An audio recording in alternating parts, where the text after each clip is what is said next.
একা থাকলে নিজেকে ভালোবাসা যায় চলচ্চিত্র অভিনেত্রী ও পরিচালক কুসুম শিকদার। গহীনের শব্দ চলচ্চিত্রে অভিনয়শিল্পী হিসেবে এবং ২০২৪ সালে শর্তের জবা দিয়ে পরিচালক হিসেবে অভিষেক ঘটে। লাল টিপ চলচ্চিত্র অভিনয়ের জন্য মেরিল প্রথম আলো পুরস্কার লাভ করেন। সম্প্রতি এক সাক্ষাৎকারে এ অভিনেত্রী উল্লেখ করেছেন, একা থাকলে নিজেকে ভালোবাসা যায়। কুসুমের কথায়, আমাদের যে পেশা তাতে সব সময় খুব মানুষের মধ্যে থাকতে হয়।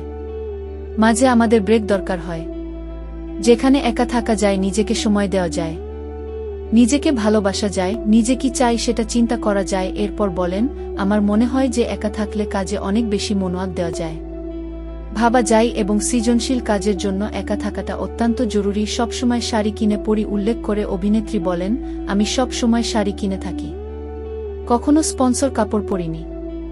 আমার বয়স এখন ৪৩, তবুও হালকা মেকআপ আছে। এখন দেখি ১২-১৩ বছর বয়সে বিয়ে করার জন্য অনেকে পাগল হয়ে যায়। বিজয় আহমেদ, নিউজ ডেস্ক, বিশ্ব বাংলার তথ্য ইউটিউব চ্যানেলের সাথেই থাকুন। ধন্যবাদ।